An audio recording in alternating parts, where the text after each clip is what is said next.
This is WBSM On Demand. It's time for South Coast Now with Chris McCarthy.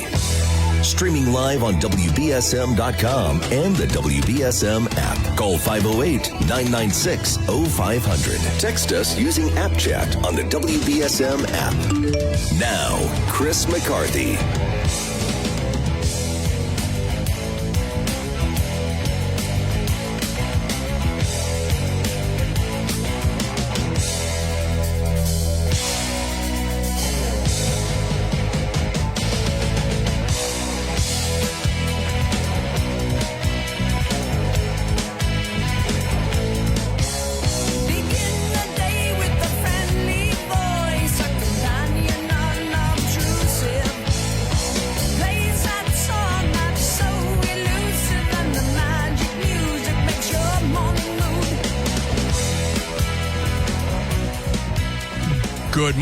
Good morning. I'm Chris McCarthy, and welcome to the second hour of the program.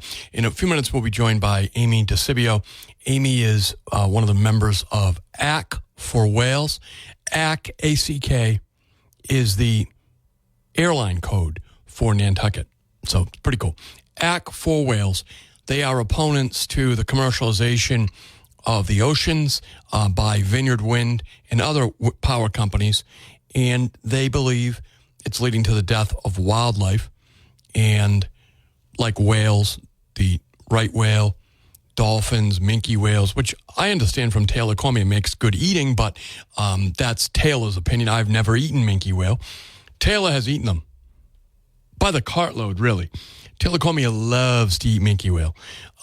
Me, I never had it. I'm saving my plate for a slice of right whale, which I think is now going to be available, or not much longer, I guess, but they'll be available in a restaurant near you soon. Because what are we going to do with them, right? They keep washing up on the beach. Get out the chainsaw, slice them up, line up, right? Is that too harsh of a visual for you? Imagine being the whale. 508-996-0500. So Amy will be here in a couple of minutes because they've had a town meeting. Out in Nantucket, they have this glorious tradition of town meeting, and it's so productive, it goes on for a number of days. I think it was this past town meeting on Nantucket was 3 days. So while Amy, she couldn't vote at town meeting because she's a resident of New Jersey. Her and her family owns a home on Nantucket. They were there to participate. So, as observers and spectators in that town meeting. Now, I use that as maybe a cudgel to remind all of you in Fairhaven and Dartmouth and Mattapoisett. Now, Mattapoisett has a open town meeting. If you're a registered voter, you can show up at town meeting. That is a great format. That's how we had it in Freetown. Here in Fairhaven, you have to be an elected member, but there generally are vacancies available. So if you're interested, you really ought to get involved with town meeting. Now, it's a Saturday morning here in Fairhaven. It tends to be all day Saturday, which I think is a small price to pay for democracy. I wish I could attend. That happens to be a day I'm tethered to the dialysis machine. If I didn't have to be there, to save my life, I would be there at town meeting. So the fact that you have the opportunity, you really ought to use it. And that goes for everybody in the region. People in New Bedford, people in Fall River that don't have a town meeting format, wishes they did. So there was a vote last night in the Nantucket Town Meeting that will have significant impact on the Vineyard Wind project. At least that's my understanding. We're going to learn from Amy, who's an advocate for the whales out there, to stop what is the industrialization of the oceans. Nantucket Sound, the areas around Nantucket and Martha's Vineyard, which are nationally historic areas, right? They're beautiful areas. I go out to Nantucket from time to time. Either I take the ferry out of New Bedford or I'm on Barry Sylvia's boat out there for Fagawi. I love Nantucket. I love Martha's Vineyard. I also, when I was younger, worked at Cape Air, and so I would get flights, gratis.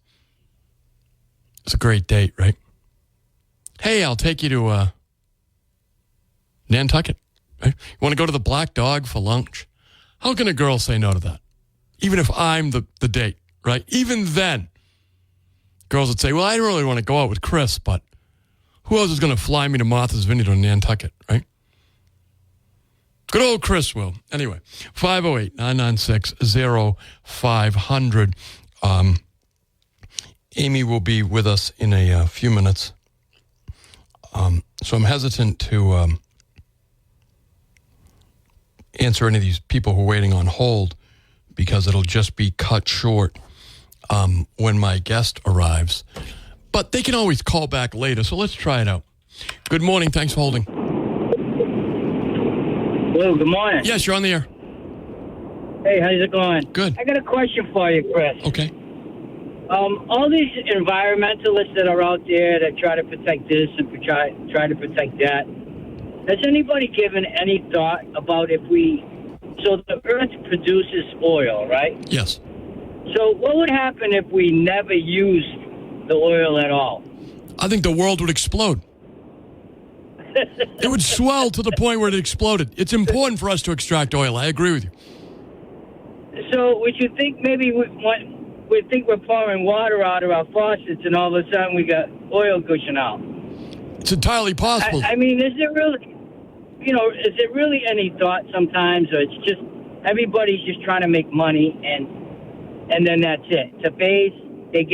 People make money, and then they don't care what happens after, and that's the bottom line, in my opinion. Thank you. No, thank you for the call, and thanks for the point. I agree with you. In other words, the earth will be fine without wind power, okay?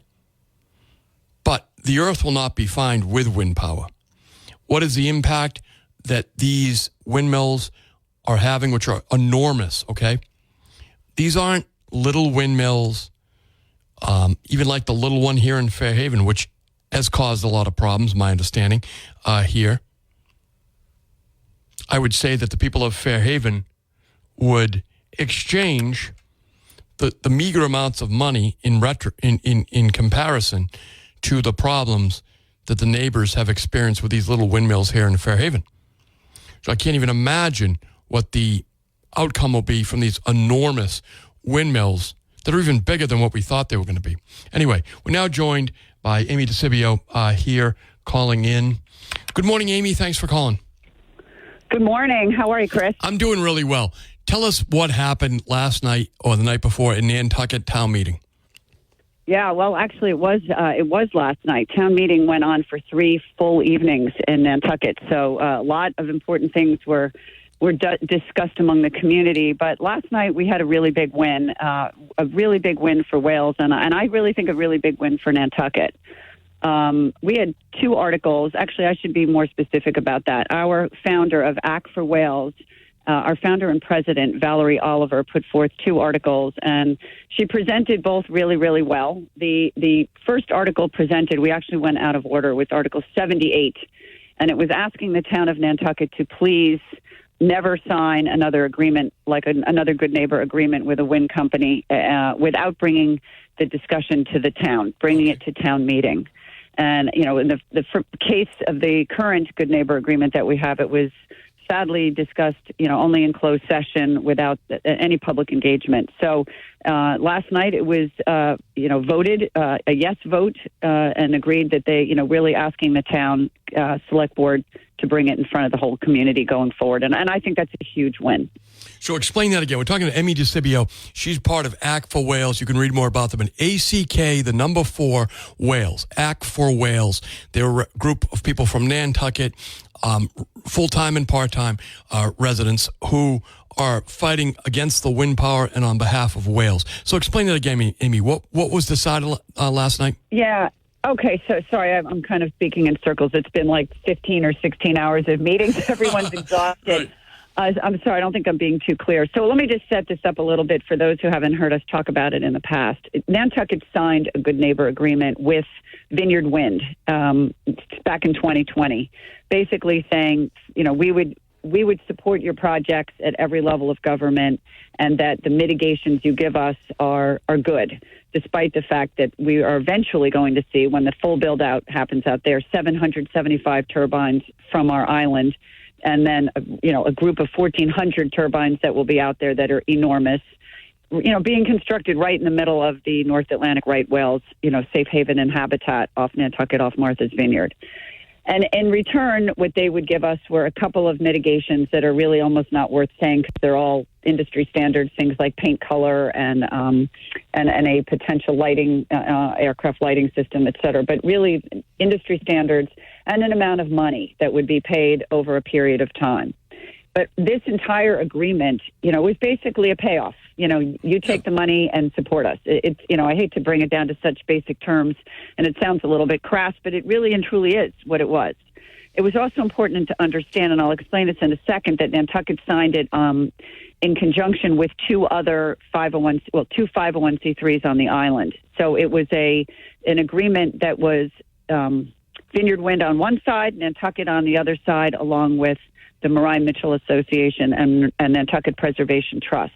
And the whole deal was brokered by an attorney that the town has engaged with, Cultural Heritage Partners, who we believe work on a contingency basis. So that's all kind of important to the story. Sure. And, we've been really disappointed about this, more than disappointed, angry about this agreement that was signed, because it really is major concessions when, in return for the money and those little mitigations, Nantucket says, hey, those mitigations are enough, and B, we will support your business, this private business at every level of government isn't good, especially when the agreement was signed behind closed doors. So what we put forth last night, or Val put forth last night, were two articles, and number 78 passed, and that was the article that said, basically, don't do that again without coming to town meeting and letting us all talk about it. Let us all vet. Let this all vet this. This is a very, very big agreement. I think much bigger than anyone really realized it was back in 2020 when it was signed during the middle of COVID, et cetera.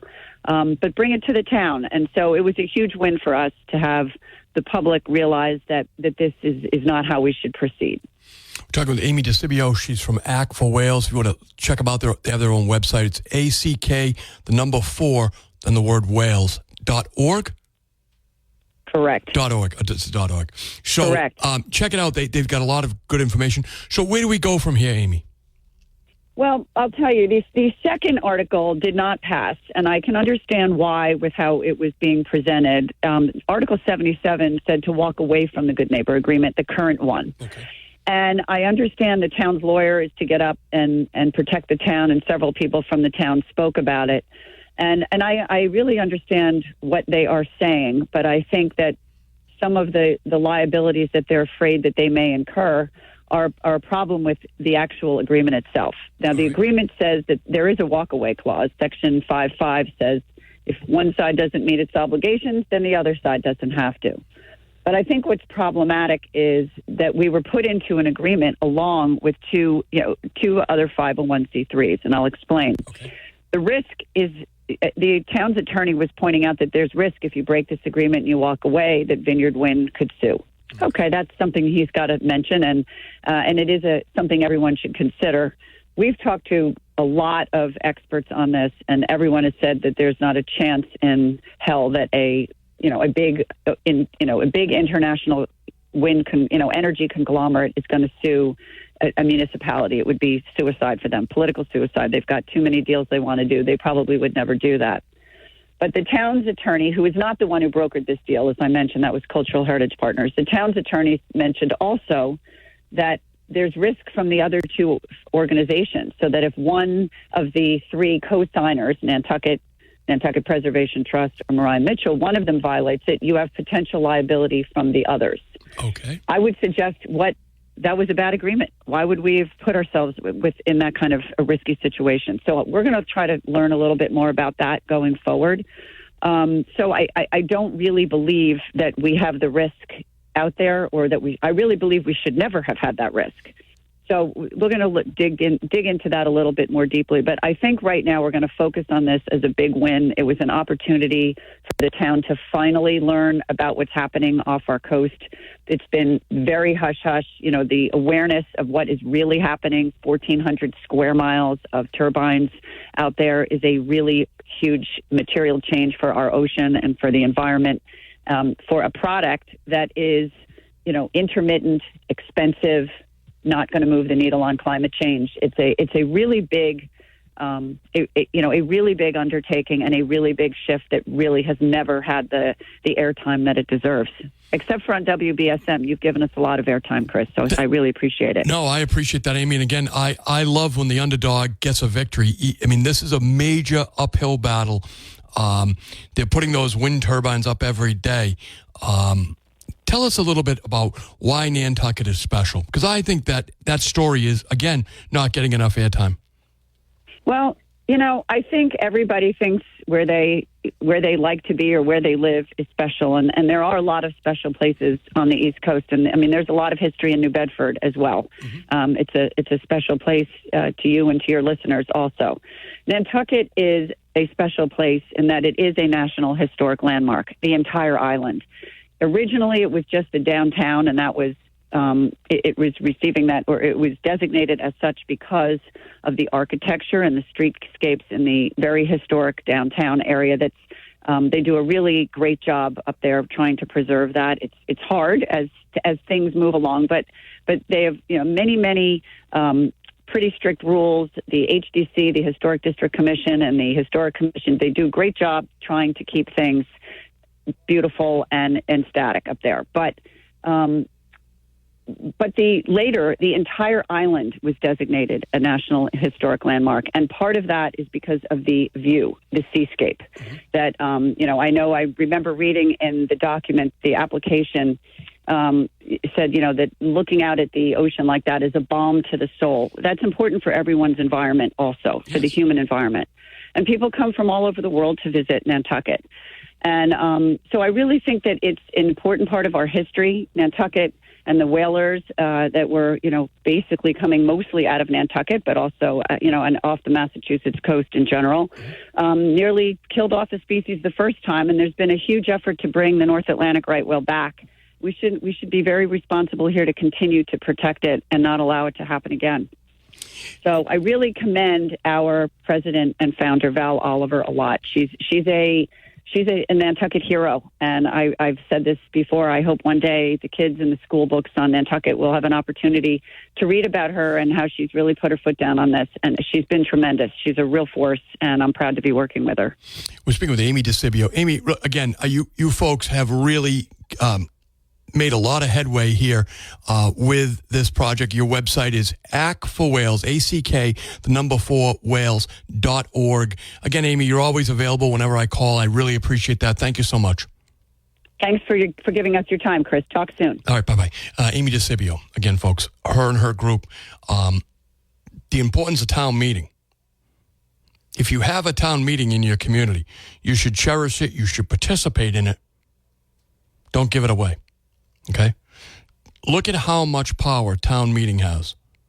That they just rolled back, in some sense, the progress that's been made by the industrialized forces of wind by saying never again without town meeting vote. The agreement's going to stand, but never again will Nantucket be able to sign an agreement with a wind company, or any company, quite frankly, of this kind of impact without first getting the okay from the town meeting. That is a major win for democracy. Old-fashioned New England town meeting style democracy.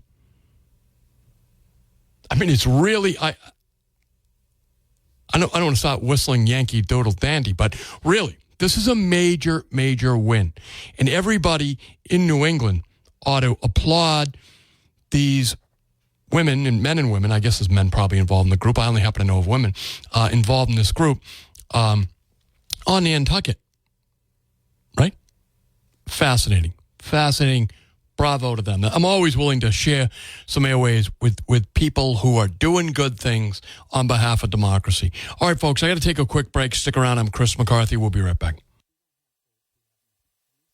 You've been treating my friends. It's not in the way that you stay to the end. It's not in the way you look or the things that you say that you do. Hold the line. That's right. You got to hold the line. These energy companies, okay, they have the power of religion behind them. Global warming is a religious belief. The idea that you can save the planet by regulating mankind's behavior is a religious belief, okay? You have to have a belief. So they use the power of their religious belief to get control of a lot of economic factors. There is energy in everything we do, right? The gallon of milk you buy has a lot of energy in it. The price has a lot of energy in it, okay? And if you can get control of the government, for instance, all of this green energy, and I'm doing air quotes here, which is not my normal style, but you can pick up the sarcasm in my voice. This green energy, right? There is a religious component to it, a religious faith. None of it can happen without taxpayer subsidies, okay? The economics for wind power are not there. The economics for solar power are not there.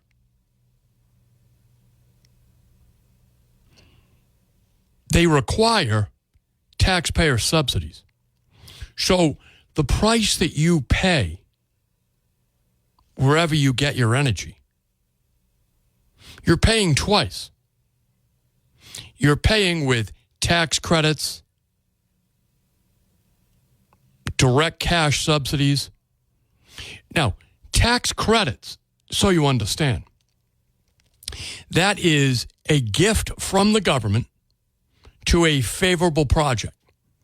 Could be historic tax credits like we're seeing with the Capitol Theater project. They then take those credits, they sell them to somebody who applies them against their federal or state obligation. So Vineyard Wind gets millions of dollars in tax credits, or a solar company gets hundreds of thousands or millions of dollars in tax credits. They take those tax credits, they bring them to, say, Raytheon, okay? I choose Raytheon just because it's a well-known Massachusetts company which has serious federal and state obligations. Raytheon buys those tax credits. So the solar developer, the wind developer has cash, okay? They buy them. Again, I'm using round numbers here so it's easy to understand. The solar company, Vineyard Wind, gets $1 million in tax credits, okay? They then sell those tax credits for $700,000, okay, to Raytheon. Raytheon takes those tax credits and applies them $1 million against $1 million they would normally have to pay to the state of Massachusetts in taxes. So they pay $1 million for $700,000 in cash to a solar company, a wind company, whatever. You do not get the $1 million to your local government or your federal government in obligation, okay? So that's $1 million less dollars that Massachusetts or the federal government has to spend. So you paid for the $1 million on the front end, and then when you buy your energy, you still pay for the cost of the energy. But in theory, it costs you a little less. No, in reality, it costs you a little less, but in reality, it costs you a lot of money anyway. Do you get it? you don't have to pay as much for your energy, but that's because you paid for it at the front end in the tax credits. Did I make that more confusing? Probably. Anyway, 508-996. We got some people who have been waiting on hold for a little while. Let's get to them. Good morning. Thanks for holding. Good morning, Chris. What's happening? I just want to say the way you were talking earlier in your show about being able to buy a whale at a good restaurant. Yes. That's kind of reminiscent of when you and Marcus were a tag team together. and some of the humor you guys would have on Fridays was great. I was the guy who called you back then and told you that we should start whaling again, but only as an extreme sport and using suction cups. I love that idea. I think it'd be great. I'm sure we'd get shot for doing it. You could ride the whale, and it's no harm done. The suction cup breaks off, and either you survive, but either way, the whale survives. The whale has purpose. Everything works out good. It's a better deal than what the wind company's offering the whale. That's right. My view on all this stuff is that I always worry about what's considered junk science, okay? So they stop putting these windmills in, whales start dying. I would never doubt that that's a possibility, but it's a lot of times we jump to conclusions we really don't understand. Like when COVID hit, everybody had 1,000 different ideas of what was going on, but there's a lot of junk science out there. People responded to it, they acted to it, and only to come out and find out later that it wasn't true. Yeah, and it was the communist Chinese the whole time. I knew that. But I'm sure that the drilling and the pounding that's going on out in the ocean definitely has something. I wouldn't doubt it. I certainly wouldn't doubt it. But we always seem to jump to conclusions without a lot of science backing it up, and it takes time to get all that information right. I'm all for the clean environment, and I believe that we should be responsible stewards to it at all times. Sure. But we also certainly have to seek out other options too, as well. Yes. And so that's my thought on it. But I guarantee you this: if you took away people's electricity for 2 weeks, they'd have you build a nuclear power plant in their backyard. Absolutely.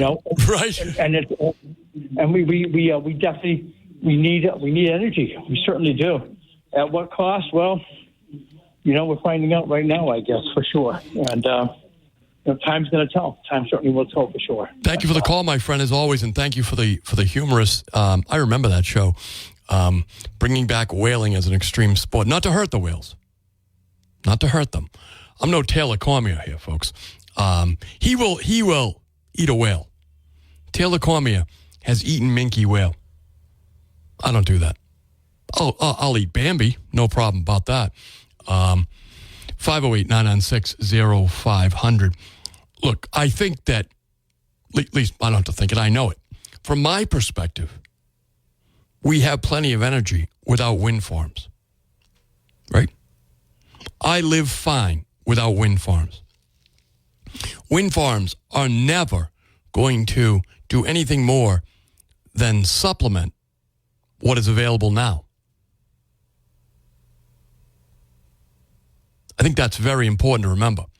Wind farms are never going to replace fossil fuels, nuclear fuels, things of this nature. So is destroying Nantucket and Martha's Vineyard and fertile fishing grounds, is that a reasonable cost for a, at best, supplemental energy form that does tremendous damage to the environment? And, in the case of solar, gives the communist Chinese real control of our economy. Most solar energy is developed in China. Most of the products are made in China. So I do think that that is how you have to look at it. The economy of New Bedford, whether you like it or not, whether you realize it or not, listen to me. It is based on fishing. It is based on the ocean. Anything that disrupts it will cost you and I a portion of our livelihood. 508-996-0500. Good morning. Thanks for holding. Hi, Chris. How are you? I'm doing well. How are you? They all taste like chicken, deer and whale, and I thought that was pretty funny segment with that last guy. Yeah, he's good. When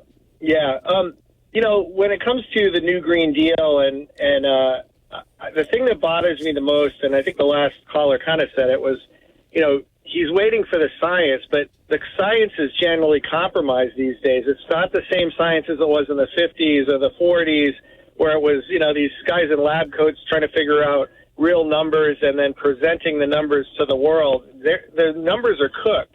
And the new Green Deal, when you have someone like AOC leading the charge, who I feel is a complete idiot, they come up with these solutions.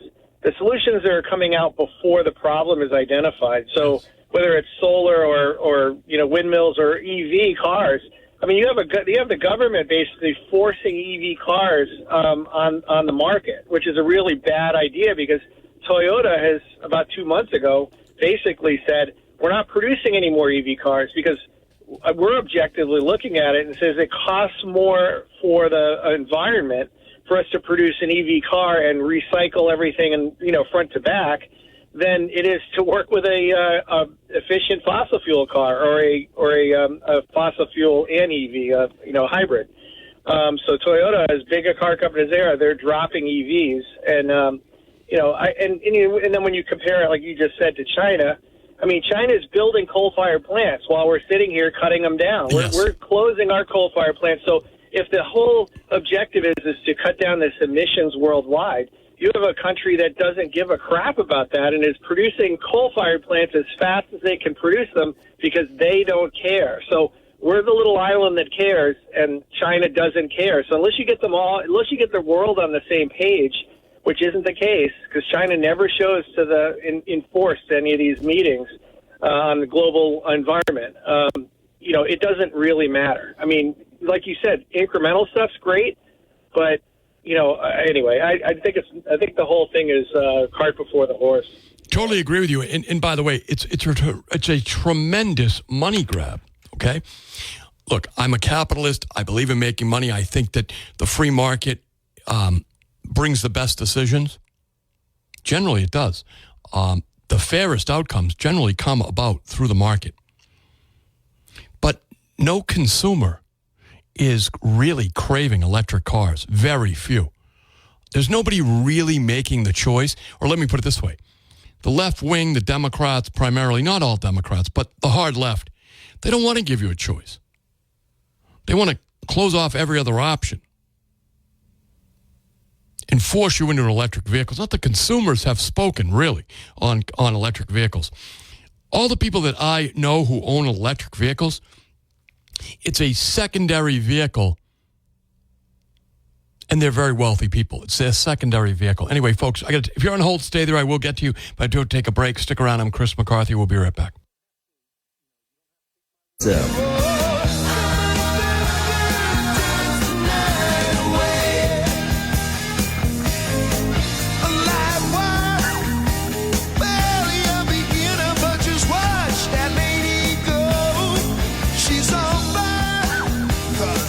Welcome back to the program. I'm Chris McCarthy, and of course, that's Van Halen. 508-996-0500. Good morning. Thanks for holding. Morning, Chris. What's happening? Hey, 2 points. So the conversation brought me back to an interview you did with the lead researcher that set up the experiment in the Cove to test the anchors. Yeah. You Forbes. remember that? Yep, Forbes. Yeah, real articulate guy. What he kind of danced around with glass, where was the money coming from? Was research grants. And the problem is, all that technology's already been designed, it's already been proven, and it's by the offshore oil industry, deep water oil.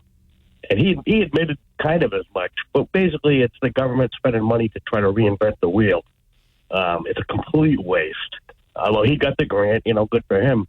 The other point I was thinking about with the last couple of callers is, Donald Trump has said he has nothing against electric cars. If you want to buy one, buy one. If you don't, you shouldn't have to. Right. I'd add on to that. You shouldn't have to subsidize people who do. Right. And we, the rest of us, are subsidizing electric cars. And in fact, we're subsidizing wind.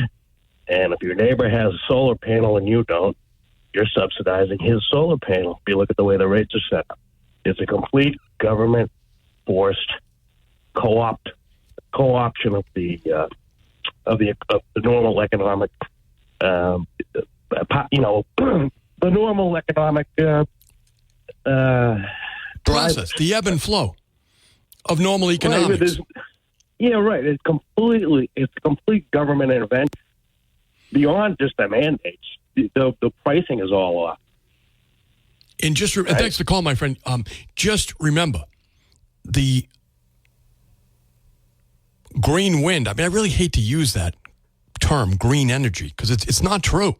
The environmental friendly energy, solar, wind, whatever, solar and wind primarily, they need their people in government.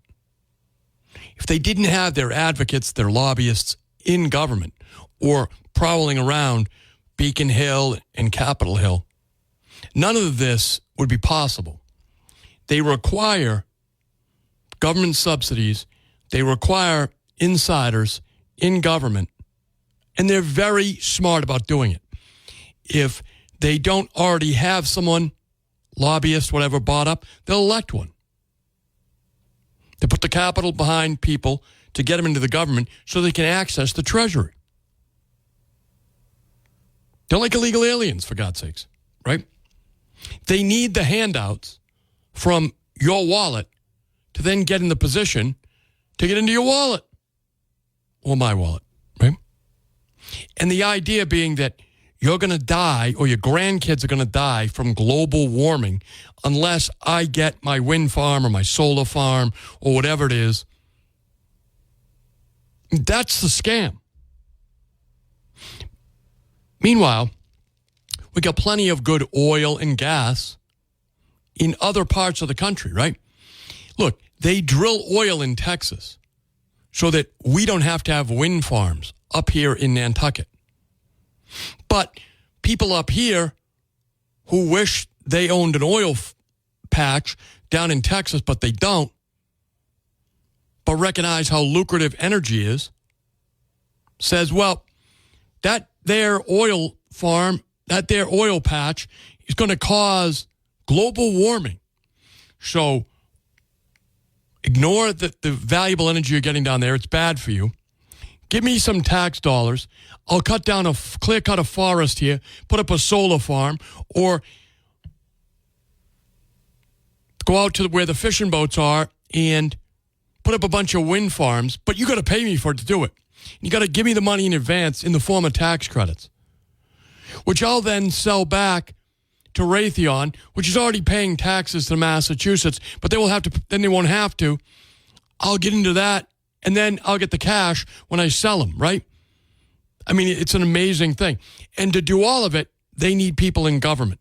So be very careful when you hear people running for office, ask them what they do, who are they involved with, or they may just be a lobbyist in disguise for what is known as green energy. I got to take a break. If you're on hold, stay there. We'll be right back. I'm Chris McCarthy. Stick around. We'll be right back.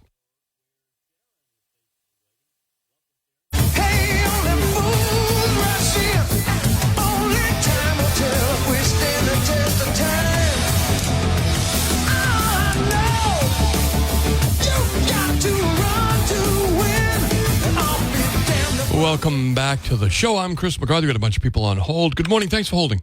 Hello, my friend. Hey, what's happening? Hey. The Chinese are developing a electric vehicle, which they can sell for under $10,000. It's an amazing one. Was on the news the other day. It's all over Europe, they tell me. Yeah, whether or not it'll ever get over here, I don't know. It never will. But I don't think so. It's too bad the government and its bureaucracies, especially that we don't elect, are shoving this stuff all down our throat. Mm-hmm. I think, like you on the free market or the open market or the laissez-faire market, market forces will decide, who's going to, win out with the energy thing and how they're able to produce. I don't think wind will be able to produce everything we need, so you're always going to need the gas and natural gas, in the oil to help supplement that thing. So one other thing I want to throw up is an intro into your next segment. I would hope that you, especially if Trump wins, you put the bug in your friend, the sheriff, to run for governor. he's probably the only person that could bridge the gap between, the difference with the Republicans in this area, okay, and Mr. Trump. Mr. Trump could support the sheriff. I know a lot of money would be involved. You have to raise it and stuff. But he's the only, person I think that Trump would support. And if DoorDash Deal can run for governor, why not Sheriff Tom Hodgson? Look, I have spoken to my friend Tom Hodgson for years about seeking higher office. He was very happy being sheriff. He's not the sheriff anymore. That's right. I think that Tom Hodgson would make a wonderful governor because, look, he can work with Democrats, and you have to. He can do it. He's done it. That's right. And he would make that bridge for Trump to get his foot in here and revive the Republican Party. Again, he's been an administrator. He knows what it's like to put together a team of people to help him run the government. And I don't think my suggestion is very far-fetched. No, I don't at all, my friend. I really don't. And we'll have Tom Hodgson in here in a couple of minutes, really, after the news. So I think he'd be nothing but flattered by that. We'll see what his plans are. But I do believe Donald Trump will be elected president. Maybe not in Massachusetts, but by the rest of the nation. I know, but especially if that happens to get the Republican Party going in here and get somebody that Trump could support as a governor candidate in Massachusetts, so we can have some opposition here and not have a one-party rule. It's like communism. Absolutely, it is. Thank you for the call, my friend. Look, Donald Trump is going to be the next president of the United States, and the attitude of Massachusetts Democrats is outrageous. They believe this conspiracy is a Russian spy. They literally are insane. I feel bad for people that still believe that. I felt bad